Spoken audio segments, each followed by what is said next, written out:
Good morning, Jordan. How are you? Good morning, buenos días. Buenos días. Hola, ¿qué tal? Muy bien, Muy muy bien. bien. Ok, muy bien. ¿Qué haces ahora? Estoy en Valencia Muy bien. y me quedo con un amigo Ajá. y me voy a una escuela de español para mejorar mi español. Claro que sí. Muy bien. Yeah, yeah, So, but very before good. before 50% of the audience comes from the United States, listening to this podcast and watching the video cast as well. So before they switch off, let's go back to English, because Okay, otherwise for sure. they might really get confused. I agree. Jordan, it's good to have you here. We had some technical issues before in a recording earlier when you were in another country south of where you are right now. But before we get into all these technical details, why don't you tell us first a little bit about yourself, who you are, where you come from, where you currently are right now, and what would be your cultural frame of reference? I know that's a lot, so you can keep talking for a couple of minutes there. Okay.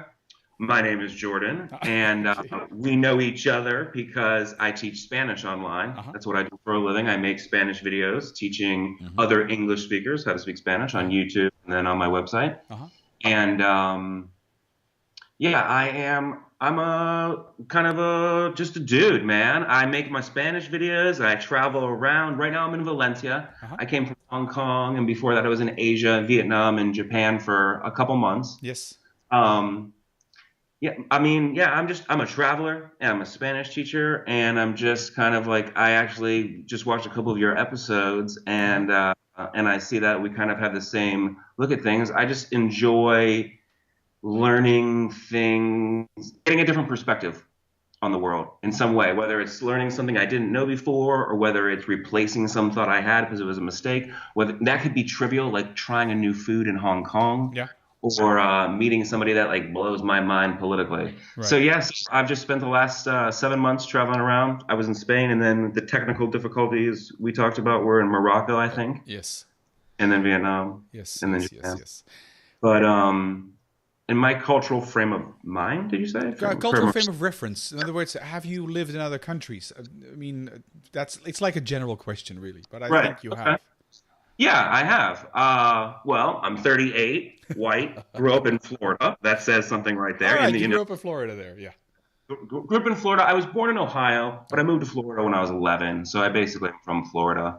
And then, yeah, I remember before my junior year, before my senior year of high school, so I'm 16, 17 years old, my parents sent me, I'm Jewish, from a Jewish family. Mm-hmm. My parents sent me on this trip to Israel for 6 weeks, where you're with this group of other 16-year-olds, Yeah. and you're in a classroom a few days of the week learning about the history of Israel. And then the other few days, you went on field trips to actually go to the place that you had studied. Like, so Right. if we the story of Masada, we'd go to Masada, hike up Masada, do all that.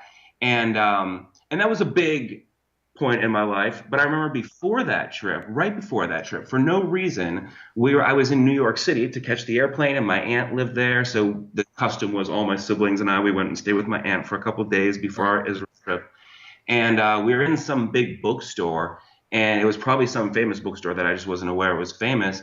And I went straight to the travel section. And even though I was going to Israel, I was like looking up European guidebooks. Yes. So like, I just remember that as like a very early interest for no reason. I don't know what put it in my head, but I was really interested in the idea of like backpacking Europe. Mhm. And for You no, were how even though, old? 13, you said. no, I was 16, 16-ish. 17. Okay. Yeah. Yeah.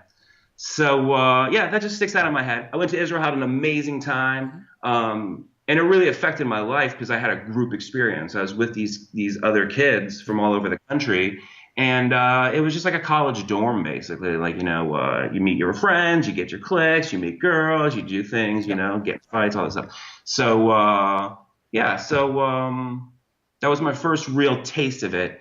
And then fast forward to college, I finally went on a backpacking trip where I got the 3-month unlimited Eurail pass and went through Europe, Western Europe mainly, and just had such freedom. When you have that pass, Mhm. you can just wake up in Italy, Yes. go on the internet. The internet was around, but not as much as now. I've And done see that as well. It's a really great thing to. It still exists as well. Yeah. Yeah, it still exists. I still check it out. I haven't done one since then, but that was 15 years ago I did that. I've been on so many trips since then, Yeah. and that was still, I would say clearly my best trip with just the most freedom. It affects your decision making when you have like unlimited train pass. You can just go across the continent 2 times in 2 days if you have to. Yeah, you it's know? cool. It's nice. So you do Spanish. You have an American accent. You're already told us you are originally from the United States. Yep. And so would you call yourself an enlightened American now? I mean, that sounds very pompous, but I don't want to say that. Yes. But yes, I would. I would say like, I'd say it makes me, I'm flattered when I hear often as I'm traveling around, like, oh, you're not like most Americans. It's not to be like, I'm proud to be American in some ways and I'm not in others. But one of the ways that I'm not is that, yeah, it just comes with the context that we don't know anything about anything other than the little things in our lives, basically, like what's the way to be at school and blah, blah, blah, blah, blah. George Bush, Donald Trump, Barack Obama, nothing deep than that. Yeah, it's a typical stereotype that if I ask people, give me some stereotypes about the Italians, what comes up? The mafia and pasta. What comes up about stereotypes of the Americans? It's, well, they're always number one. And number two only distracts from number one, so why look at number two? Right. So, for sure. And that's a stereotype that you potentially could have shaken off in the meantime. Yeah, no, for sure. And that's kind of like one of my biggest goals when I meet somebody on the road is to make sure that they know I'm not ignorant. Just because I'm an American, I feel like I get written off for the first seconds. Yes. And hopefully I can convince them that, like, no matter what we're talking about, whether it's the coffee or whether it's politics, that I'm not just like extreme on one side or the other kind of thing. You're not the hamburger eating McDonald's goer or something like that. Let me ask you a question. In your country, in Belgium or in Holland, do they say like we are the best country? No. No, it's the Belgians tend to not be as loud as the Dutch. The Dutch tend to have a louder voice. I mean, they're more verbal, if that makes any sense, in comparison to the Belgians.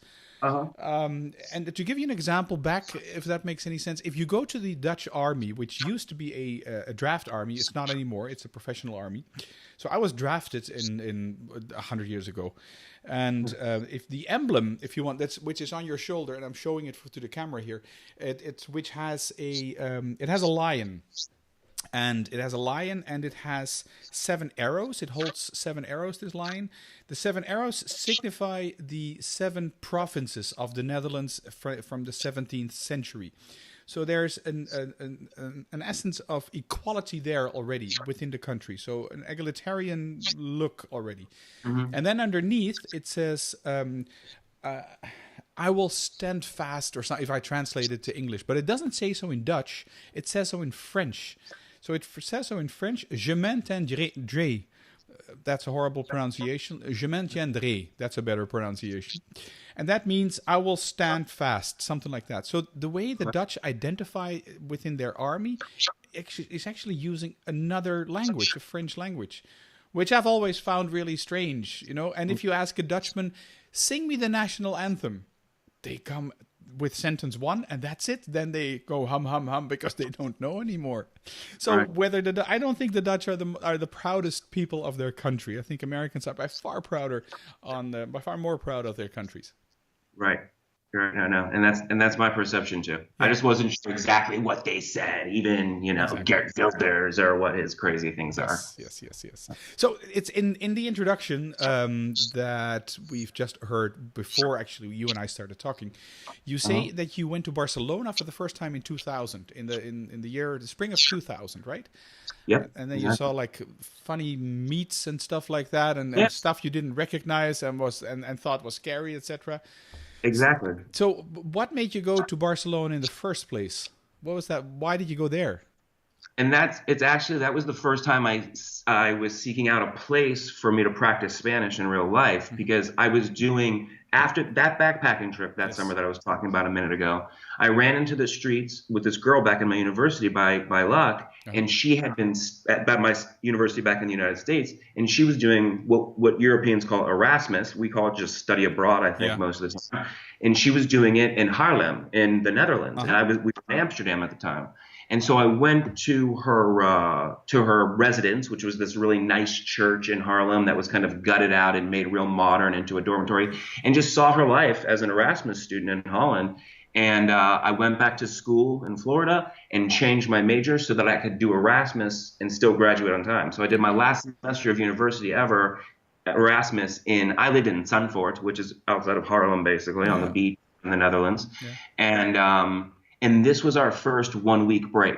Okay. And Spanish for me started because I got to Zandvoort and we were living in this residence with about 40% Americans, probably 40% Spanish people, and the other 20% was just random, everybody from the rest of the world.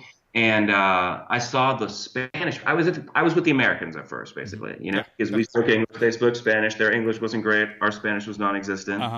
And I was just kind of living the American life. I had an American roommate. We were going to get McDonald's and pizza and whatever. And I saw the Spanish which was the other large contingent in our residence. We had little rooms where there was 2 people in each room with a little kitchen.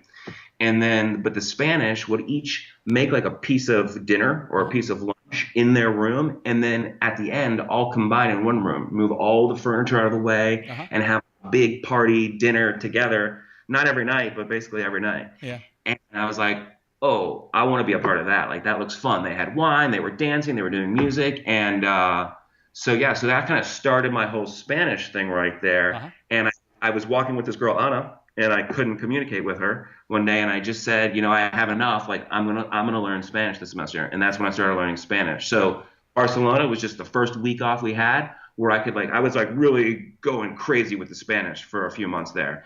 And that was the first time I could go to Spain and practice. Okay. So I was practicing with my friends in the residence, but did you have any specific objective other than speaking the language? Maybe this is a silly question, but why Spanish? Yeah. Spanish just fell in my lap. I remember in college, even though I was a business major, we had no foreign language requirement, but I took Hebrew for fun of it. So I never did early classes. I never did classes in classrooms. I did most of my business classes on the internet. But for some reason, even though I was kind of a lazy student, I still felt the drive to go take 10 credits of Hebrew, which is Hebrew 5 days a week in the morning. So I did Hebrew 1 and Hebrew 2, and just for fun. Like, I didn't need it. I wasn't going to use it ever really, but I just had that interest. Then when I went to Holland, I remember being super excited about learning Dutch. There was just something very exciting to me. And Dutch proved to be very hard to learn, both because it's kind of a difficult language and everyone speaks English. True. But then Spanish just presented itself to me. It was easy to rationalize because I had all these people that looked really cool in this residence. Yeah. I actually had a Spanish girlfriend in that dorm in that semester, but I dedicated myself to Spanish before that. I don't know. Yeah. So I switched out my roommate. It just became like my social circle, and I used that as my motivation is to communicate with them because they couldn't speak that great of English. Like, a couple of them was able to have a conversation in English, but most of them not. Yeah. So the only way to communicate with them was English or Spanish, and their English wasn't getting better. So I just got a bug up my butt. And I dedicated myself 100%. It changed my life, actually, because I was never a good student. I never knew how to learn. I never learned anything. So that was the first time I sat down for, I don't know, I think it was 4 months, 5 months. It was a long semester. And just dedicated myself with discipline to learning Spanish. And it was the first time I had done something like that. So I was like, oh, I don't remember how specific I was back then, but now I know I could apply that same vigor to anything, whether it's learning how to code to make a website that I need for my business or whatever it is. I can learn almost anything that's not crazy complicated in 3 or 4 months if you really focus. Yes. Yeah. Are you as dedicated as Tim Ferriss? As Tim? Oh no, definitely not. Honestly, I don't know what his day to day is. Yeah. But no, I would say there's moments where I am more. But those are just moments. It's those are when you have your super focused moments. I go in phases. Right now I'm on an off phase. I've been traveling for 6 months. I haven't been working much. But for the 3 or 4 years before that, I hate to just make up numbers. I didn't have a timer, but I'm sure I was working 80 hours a week for 4 years. My answer was no. Whenever anyone asked me to do anything, I was super focused until the business got going. Yeah. Now I'd say I'm kind of lazy. Right. Yes. Okay. Cool. It's interesting because my trigger to get in touch with you is my own dedication to Spanish.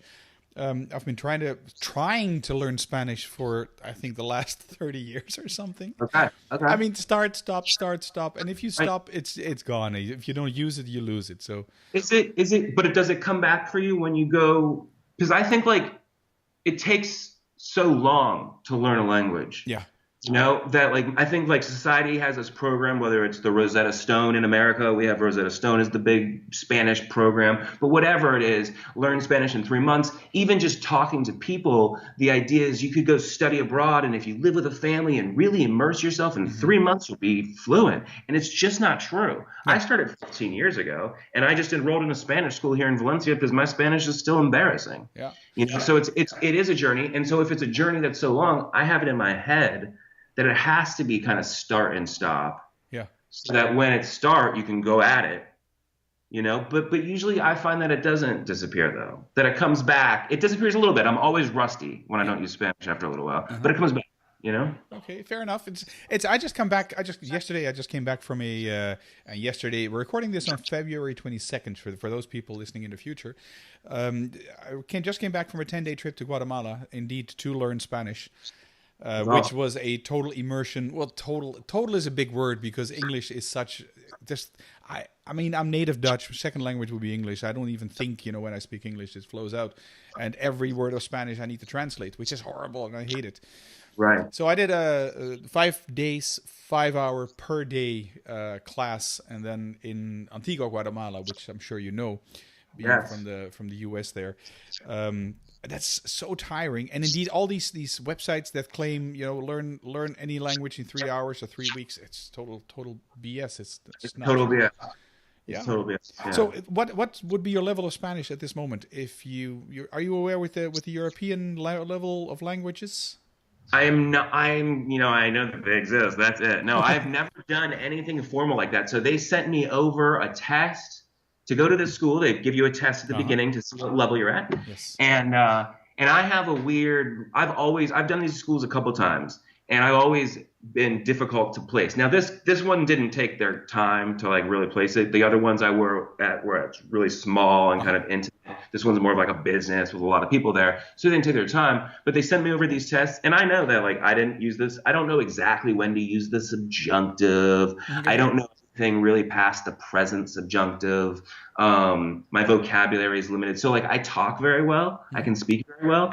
I still have like a lot of problems understanding some people, and but my grammar I never really learned so formally, other than that time I spent in Holland 15 years ago. Yeah. So like, the grammar that they're presenting in the classes is still awesome and helps me a lot. Right. And for those videos, I have to prepare a lot for those videos. Yes, yeah, I can. I was going to ask you about that as well. I have a tab open from you, which is the double. Where are you?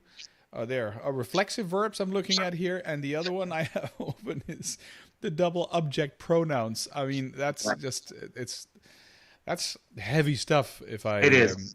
I think reflexive. It gives us trouble because like we don't use it that much, but it's actually quite simple. And double object pronouns are indeed super horrible. Just they're like hard. And I spent a week getting to know the el pretérito. Okay. Yes. And that's it's the past tense for the English speakers, or a past tense, because they have 15 tenses in Spanish, which makes it, of course, a little bit more difficult to learn, as English is. That is, Spanish is the most learned language, second language for Americans. Any reason why you think that is? I mean, I'd say just because it's the most useful to us. We have so many Latino people, so many Spanish-speaking people in our country, that it's really the only one that you have on an everyday basis any real possibility of running into. Yeah. And even though I love Spanish and speak Spanish and live in Florida, people always say to me like, "Oh, that's why you speak Spanish." And no, like I've gotten almost whenever I'm in Florida, it's almost zero practice. I live in Orlando, Florida. It's not a Spanish world. All the signs are English. Everybody speaks English. We definitely have a lot of Latinos, but most of them speak English. Yeah.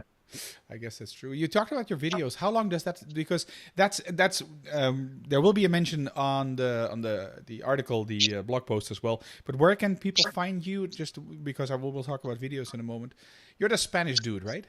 I am the Spanish Dude. So you can find me everywhere just as the Spanish Dude. If you wanted to find me on Facebook, it's facebook.com/the Spanish Dude. Sometimes it has I'm SpanishDude.com. No matter what, SpanishDude.com has all my videos. But if you just went to Google and typed in the Spanish Dude, if you want my Instagram or my Twitter or my whatever, it'll come up. It's all there, yes. And I must say, you act, and I'm looking at the video here because we're recording the video of this podcast as well. Your acting, quote unquote, I'm making air quotes here, is pretty much the same as in your professional videos. Oh yeah? Well. Oh yeah. Oh yes. The same way? The only thing that's different, of course, is what you do in your videos is that you make a lot of cuts. So there's a lot of cut there. So talk about your videos. If people want to check that out, go to SpanishDude.com. How long does it make to produce a video like that? Like a 10-minute video or something? Right. At first it was taking me, it's weird, but I don't know why do you start something like this if you don't expect success? But in some way I wasn't expecting success. I wasn't expecting people, I didn't know if I was good or anything. So the first videos, I was just I wasn't researching them really well. I wasn't checking them over really well. There's a couple embarrassing mistakes, but I remember releasing 3 a week, which means I was making 3 in a week. But I was new. I wasn't taking my time. Yeah. I think the quality wasn't quite as high, but I think the big variable is they were about simple things. And I started with stuff that, I started making the videos because I had these Spanish ideas, right? Like I see these connections to the English speakers. I think that's why people like my videos specifically is the angle to take about things. And I had these things in my head for years because I've been studying Spanish for 15 years. And so I've said them to people in passing and they're like, oh yeah, that works. And so for the first 5-6 videos, I already knew exactly what I was going to say. Right. Then it was like, okay, what do they need? What's next? Okay, I got to go see what's going on there. And so now the latest videos have been kind of complicated. I was doing por versus para, which for people that haven't never studied Spanish is one of the hardest things for us is to choose. They both mean for in English, and it's hard to choose whether to say por or para, And for me too, I'm with my friend Manuel, and it's like you always get it wrong. Say por after gracias, right? Like it's just one of the rules. It's like gracias por algo, yeah? Gracias por something. And just yesterday, for some reason, I'm talking to him, and I said para something, and he's like por, and I'm like it's not ingrained in my head enough yet. But I forget where we were going. How long producing the videos would take? Oh yeah, that's right. So these last ones, they're quite difficult. That's a difficult subject. So there have been times where these videos, how prepositions work, that took me a month, man. Like I write the script because it's hard. It's hard to get. I look at the subject, okay, how prepositions work. How do prepositions work? I remember it's been quite a while since I made that now. It's been 6 months. But if I recall correctly, I looked up the details about how prepositions work. Just in English. What's a preposition for those of you who... A preposition is those little words that kind of connector words, I call them. They're like to and from and about, and there's probably 15 real ones, and there's combinations, yeah?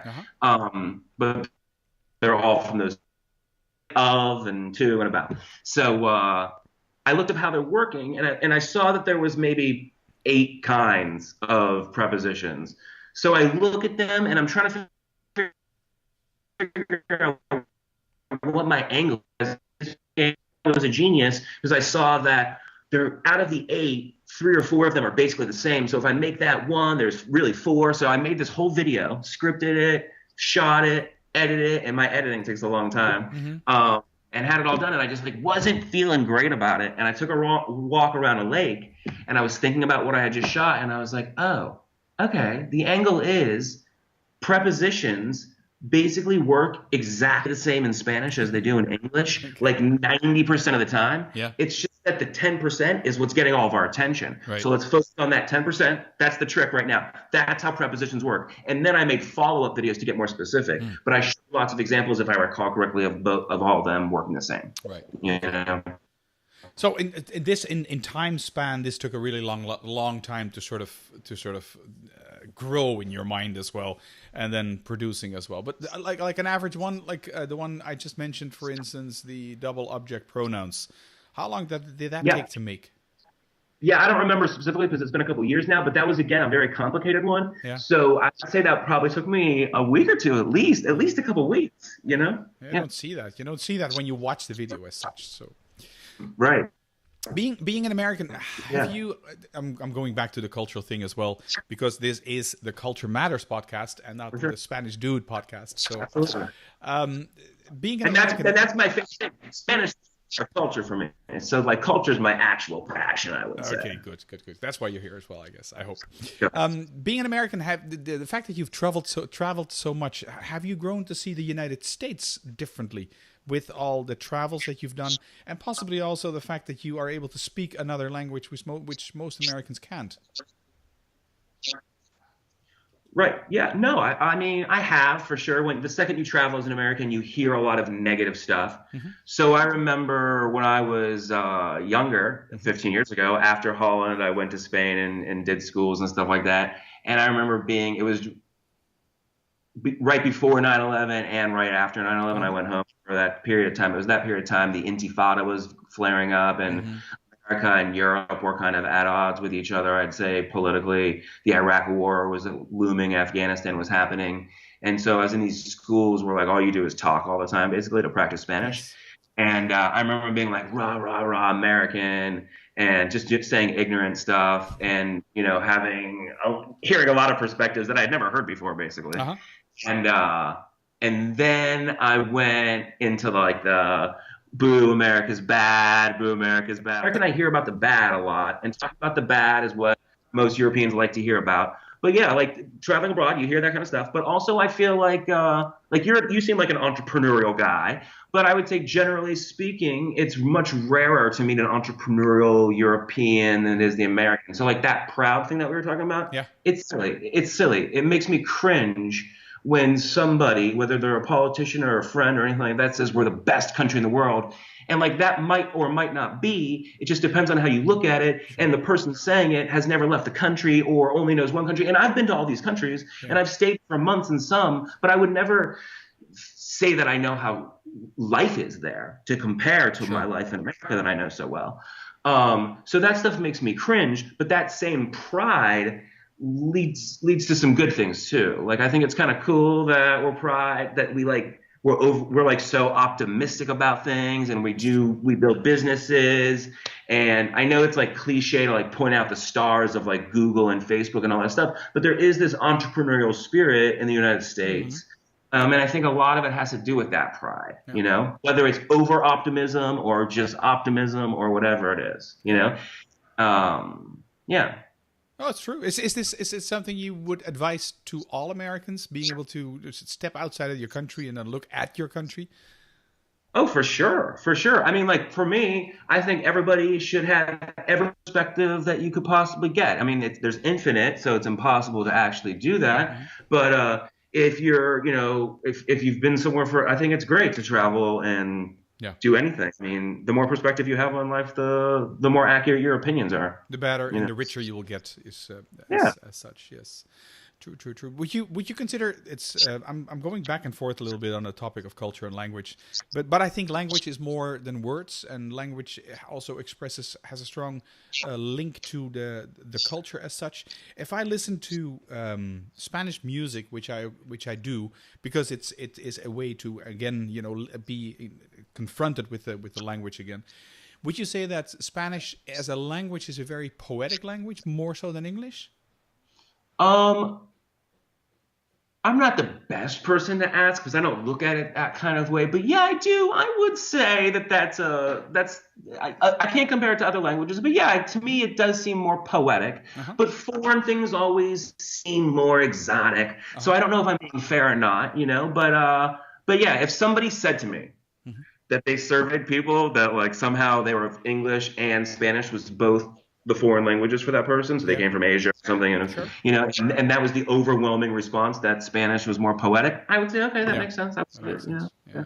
I always thought to make rhymes, it would be easier because the words have all these special endings. Yes. So, but I've never tried to like write a poem, so maybe that's why like all the words there's a lot. It seems like more options in Spanish to make things rhyme. Maybe that's an idea for your videos as well. Yeah, no, it's true. It's true. Do something with rhyme, because I mean, that's how we earlier on. I mean, in the Middle Ages, in the medieval times, were able to remember stories because they were actually read to us in rhyme form, so we could memorize them better. No doubt you're aware of this que hora es video, a couple of videos out there. I actually don't know what you're speaking of. Okay. No, I don't think so. It's something I'm going to put a link in the show notes for this podcast. Explain it, 'cause I might have seen it and just not known the name. Just Google it. And just Google que hora es. In other words, what time is it? And it's a silly video. It must be old. I think it's from the 80s or something, because it's still shot in 4:3 ratio. And it's a short video explaining how a couple of people, having had 3 weeks of Spanish in high school, are speaking Spanish to each other. So, and it's like dos cervezas, por favor, in the very American accent way of speaking Spanish. Que hora es. That's awesome. And it's really cool. It's hilarious. My Spanish teacher here in Belgium actually showed this, and I've showed it to my Spanish teacher in Guatemala as well, and she thought it was hilarious. So I've also mentioned you, by the way, as a source for learning Spanish. Thank you very much. Thank you very much. My pleasure. What is in stock for the Spanish dude? What is in? So you're back in Spain. How long are you going to be there for? I'll be in Spain till March 28th. I go back to Florida on March 28th. Uh-huh. And the future is just kind of more of the same. I feel like I'm just getting started. I really intend to map out the entire language of Spanish. Yes. So, and right now I'm kind of working on, little pieces of grammar at a time. All right. So there's enough ideas in stock for you there to continue for some time. Yeah, I think so. I think I feel an obligation to get stuff out there. People are always asking me for like a course on this or a video on that. And I don't have it, and I would love to be able to just make this stuff instantly. But like I said, I really take my time with the videos, get the right angle to boil it down is the most important thing. And so it takes time. So these courses take time. So I really wish I could make them faster, and I need to get more. I need to improve as a businessman and hire somebody to do editing for me, and so I can make more videos and things like that. And that's my plan to do that. But yeah, I really feel like an obligation. For the next 3 to 5 years, this is what I'm doing no matter what. Even if something new and shiny comes along, I'm sticking with this just so I can get, not every single nook and cranny of Spanish covered, but pretty much, Okay, pretty good. Excellent. All right, last 2 questions, Jordan, please. One is the easy one. One is the more difficult one. The more difficult one, I'll give you some time to think about that. Give us 3 tips to become more culturally competent.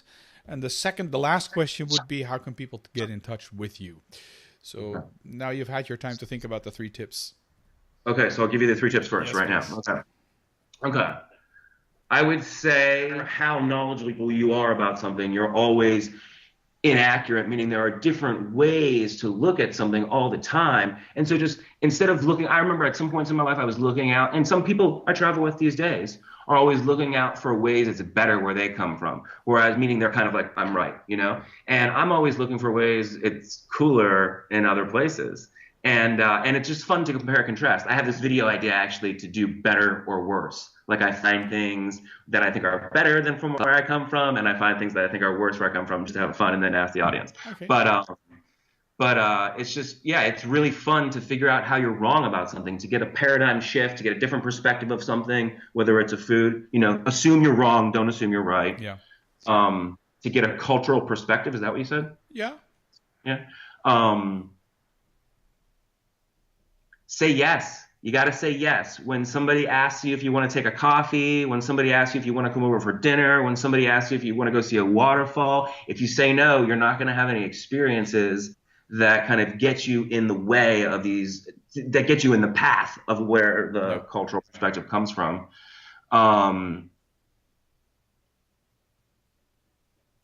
You're thinking, right? There's no hiccup. You're thinking hard. Yeah, there's no hiccup. I'm thinking. I had to think of the second one on the spot. Now, third one, cultural perspective.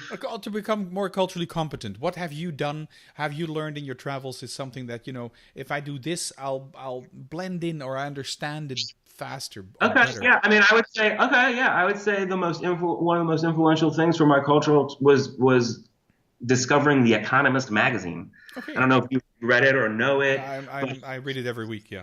Do you? Okay. Anyone who knows me will immediately talk about a few different things, and then within the first few, not even the first 10, would be The Economist. I just really love it. I discovered it when I was in Belize Uh-huh. 15 years ago. I was on some, there's this old like rain tattered economist, and I was just amazed. They were doing a survey, they called it back then. Now I think that's called a special report, Uh-huh. but they were doing a long piece. It was like 20 pages on Germany. And I was used to this like rah rah rah. This was back in 15 years ago that I was talking about with the Afghanistan, Iraq, all that stuff. Yeah.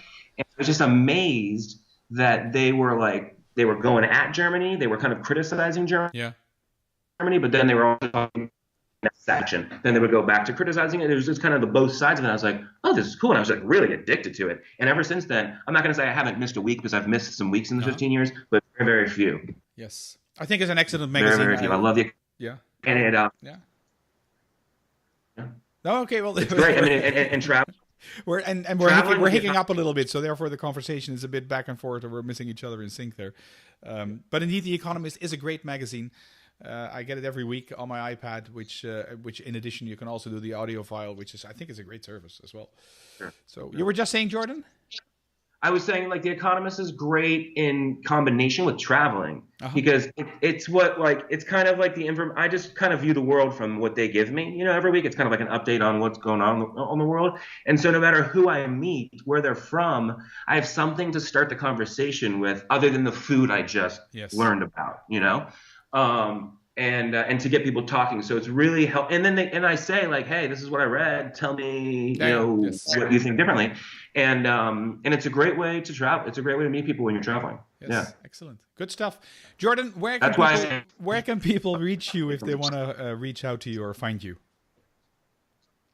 I am thespanishdude.com, and all the information is from there. If you wanted to send me an email with anything you have to say from this interview, you can just go to jordan@spanishdude.com.